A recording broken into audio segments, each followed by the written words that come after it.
Har du ikke en nemmere væg?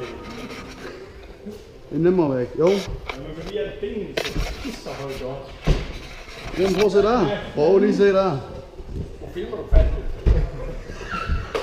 Kom igen, kom igen. Kom nu! Ja. Og så begge hændene op. Ej, det var synd. Ja, nu skal man da klare den. Det var sgu godt klart. Det er fandme imponerende.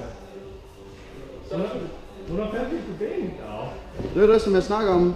Sving det op. Du går lidt længere tilbage. Sving op. Eller du. Ja, men okay, nu har vi en deroppe. Og ja. så...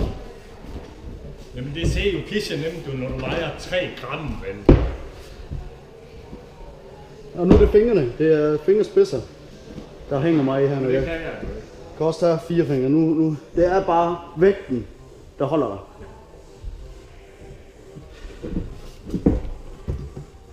Jeg snød også, jeg har faldet i Grønland. Jamen det er også i orden på den der, du fik op der, for det var godt klaret. Jamen kan jeg bare ikke bruge alle sammen, så... Det er det, som man siger. Det kan man ikke starte på, når man prøver. Men prøv.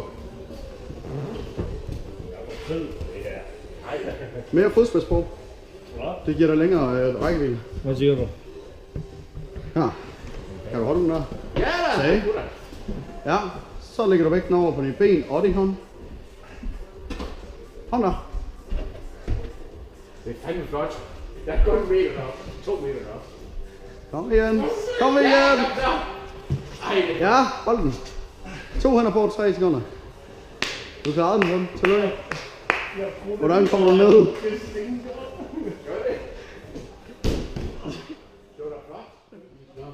Det kommer jeg ikke op. Sådan der. Kom der, ja. Ja. Ja. Og så væk nu over på venstre. Se der.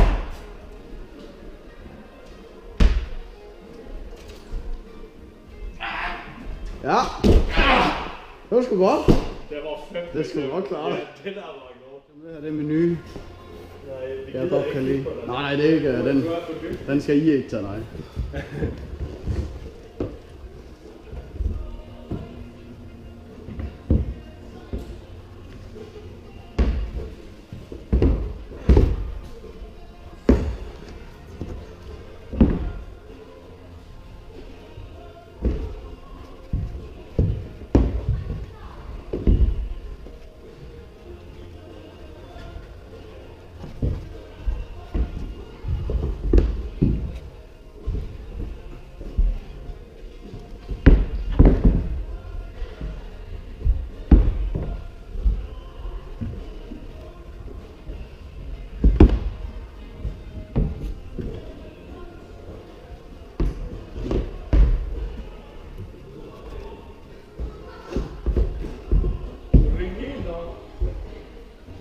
Det er det.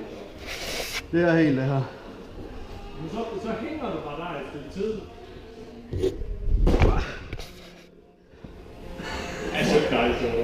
Altså, hvis jeg skal sige det ærligt, jeg har sådan set trænet nu. Jeg er klar til at bestige glæsning. Hvad er det, der så? Det gør vi senere nede i byen. Det glæder. Nej, jeg skal have den her, ikke mere med en sortkart. Det er sjovt. Ja, den kunne jeg klare. Den kunne jeg klare. En gang. Ja, det går ud over det hele.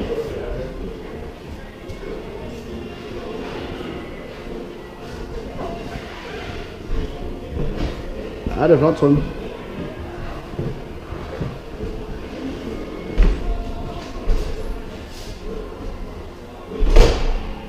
Kom igen. Nu kan du mærke, nu var det svært. Det var sned, det. Nu har du din arme herind igen. Ja. Strak dig arme, brug de ben, op og på det næste. Altså, der er jo andre her, der er nemme jo. Ja, det var pisse, så var det så her.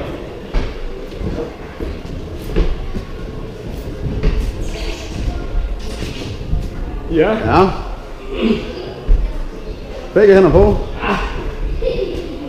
Så der. Sådan der. Sådan klar. Så er du færdig. Ja, det er det. Nej, for min.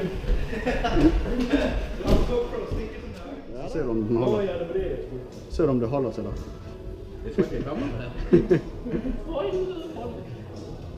Skal du have brillerne af? Ja. Så kan du sgu da ikke se, hvor du går. Nej, men det er... Lige så ender du over på den anden side af væggen. Han er ikke dem, trods alt. Nej.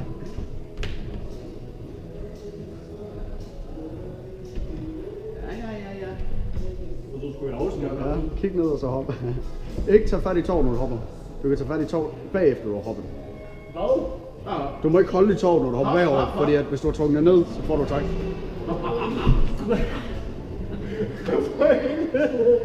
Det må jeg gøre igen. Jeg skal have den teknik, når man hopper. Du skal se dig i hovedet. Ja, for du troede faktisk, du kom hurtigt til det. Ja, mega hurtigt. Jeg troede, jeg var ikke kom fast. Nå, en gang mere. En gang mere.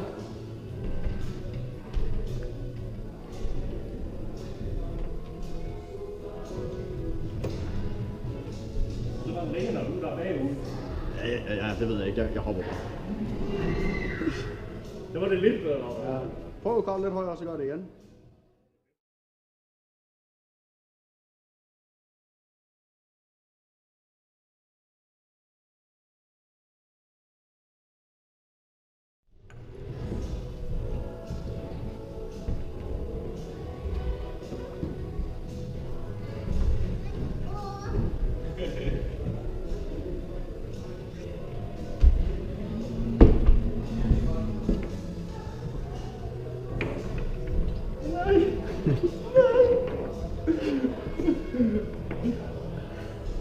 Kig efter den blå. Den har et godt tag. Kan du se den? Ja, op og få fat i den, og så læn dig til ud i siden på den. Du kan se, hvordan vinklen er. Hvis du læner ud i siden og lægger vægten den vej. Ja, læg vægten den vej. Fordi så har du lige et bedre tag. Men nu er det jo strækt arme. Det skal man jo ikke have. Ja, men så skubber du op med foden. Og nu er det også langt ned. Nej, det er ikke det. Det er der vel ikke andet end 2 meter. Nej, er det ikke? Nej. Jeg kan tage sådan op af, så det er ikke fejl. Og nu er det trøm. Jamen, skal jeg hoppe ned? Prøv at hoppe. Jeg giver dig råd. Ja. Stik en finger i den der ring der. Kom, det kan jeg jo lige kigge på den en gang. Den var lige der. Hop. Nej. Tag den røde der. Tag den røde lige ned under den grønne. Kom så. Helvede, mand. Så hopper du sådan. Jamen, jeg tør ikke. Jo, du gør. Du skal tage det helt roligt. Det er ikke farligt. Jamen, så svinger den ind igen. Nej, kom igen. Kom igen. Ja, tag ved den røde der lige under dig. Der var strikket der. Lige under den. Her? Nej, det er strikket ovenover dig. Den der runde der. Hvad med den? Den der, ja. Sådan. Jamen, hvad skal jeg gøre? Jeg skal du have de fødder med op, jo. Jeg skal jo hoppe. Løft din højre fod 20 cm, så kommer der i. Din højre fod. Nu er jeg så træt i armene. Nu kommer jeg nu Ja, så hop. Hop. Hop ned. Jeg tør ikke. Jo, så er det roligt. Det er kun farligt. Ej, hvor fedt. Ja, Ej, det skal vi gøre igen. så må far prøve. Nej, jeg vil lukke derovre. Lidt op, hop ned. Fuck, det var skummelt. Jamen, altså, så indbiller man. Jamen, man indbiller sig, der er pissehøjt. Ja, det gør man da. Har du mere sådan der? Så. Ja, okay. Bare i orden. se der. Bare i orden, Svend. Det er meget trygt. Skal du have lidt mere, far, eller hvordan er... Sveder du meget på fingrene? Du føler ikke stenene glatte endnu? Nej. Du sveder meget, men du har været nervøs. Ja, jeg er da altid nervøs.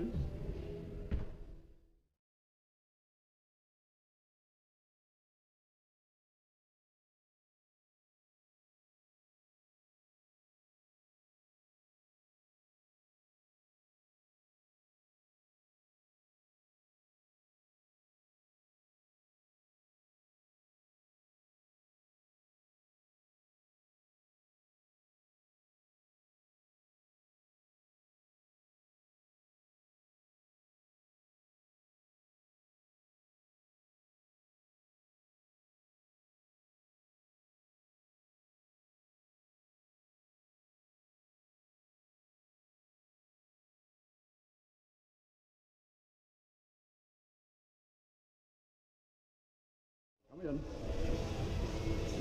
Men det er lidt fedt, at man slipper for at tænke på farve. Men prøv at kigge lidt. Men du kan gøre det. Ja. Ja, det kan jeg sgu heller ikke. Hvis jeg skulle måtte gå, så er jeg ikke klar. Nej. Gul er der ingen gul, jo. Nej, men det, de her vægge, om det bliver ikke brugt så meget, det er træning i de her vægge. I specielt til tog. Nu er du lige så langt som sidst. Allerede der, du længere. Det kan jo sgu pisse ned for helvede.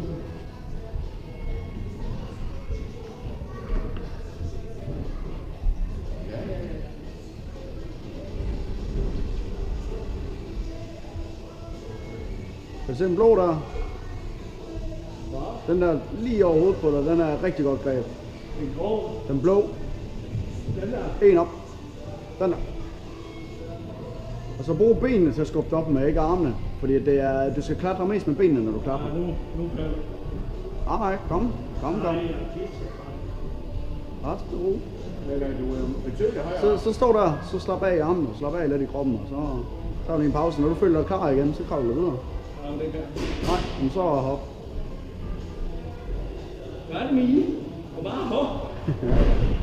Kom nu, Husk at have benene. så du er ikke meget mere end 4 meter over jorden. Som jeg ikke kan. Du er ikke meget mere end 4 meter over jorden, du falder ikke så langt. Husk at have brug, hvis du er nede, så husk at have benene ind mod væggen, hva'? Ja. Som jeg glemte. Læn dig bagover, ja. Læn dig bagover. Sig man ikke vil gå løs, så. Hold lige kæft. Kom længere op. Nej. Læn dig bagover. Nej. Bliv hvor du er. Nej.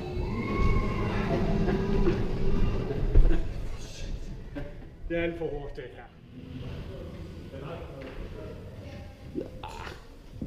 Det er et stykke. Færdig rute. Bedste træning, det er at klatre ned igen. Du kører op og. Det er fandme.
Ja.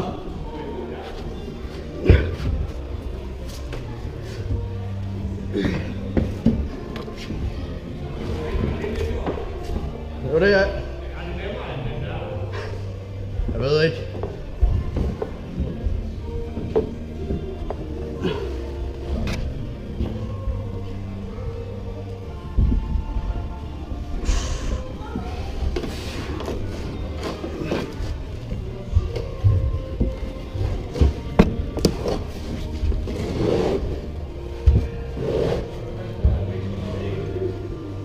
Ja.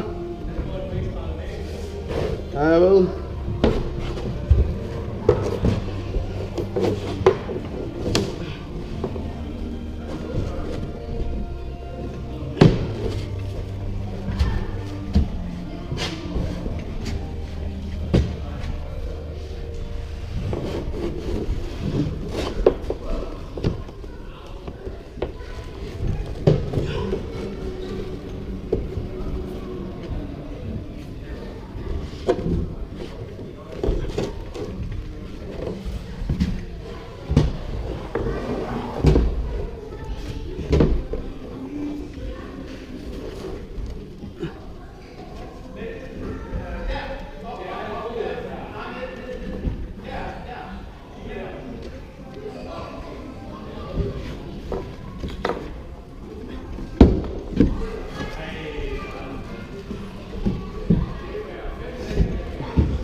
Ja.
Nej, det er perfekt.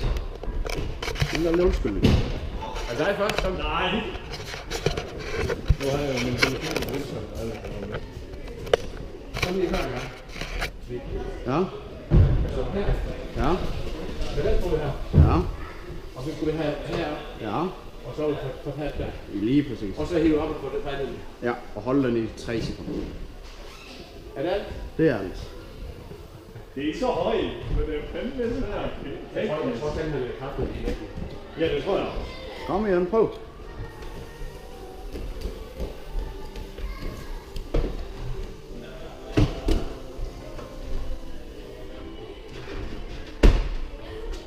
Ja. Så skal du ikke nå. Ja, hold op. Kom nu. Ej, det måtte jeg ikke det. Nej, men det er sgu flot klaret alligevel, det der. Men Det kunne jeg ikke med. Ja, men hvordan er det så, når du har venstrefodet der, ja. og her, og så kommer du med benen heroppe. Ja, men lad mig komme og vise dig det, så kan du se 30 minutter, der kan jeg vise det her. Ja, den skal bare hænge. Den skal være flag. Det er et flag. Hvad? Flag.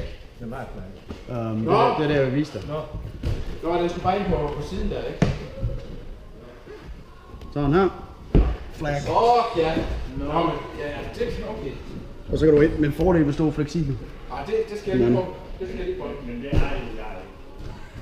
Du er der fleksibelhed selv, da kæft.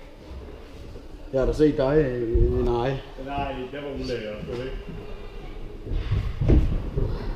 Nu skal du bare stå der, eller hvad?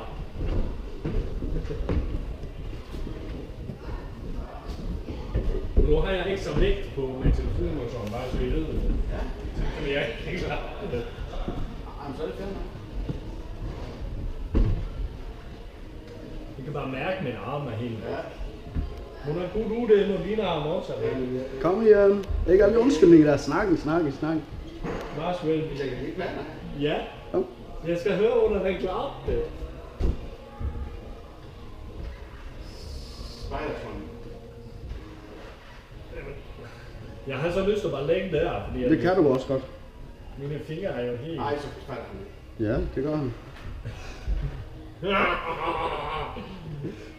Jeg bliver så sur. Ja, det gør du. Det gør vi andre også. I har lægter. Nu er det kraftigt.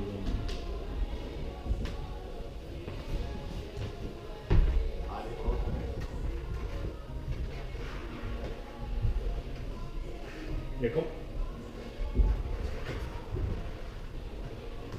Jamen, jeg kan ikke komme.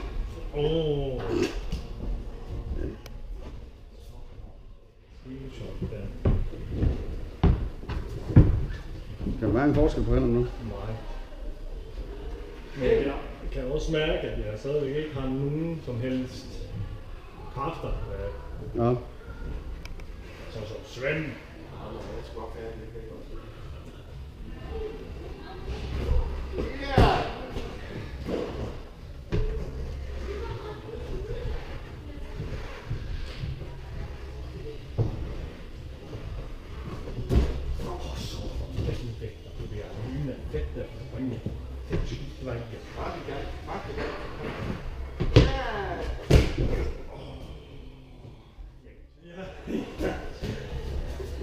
Nej, jeg kan heller ikke det.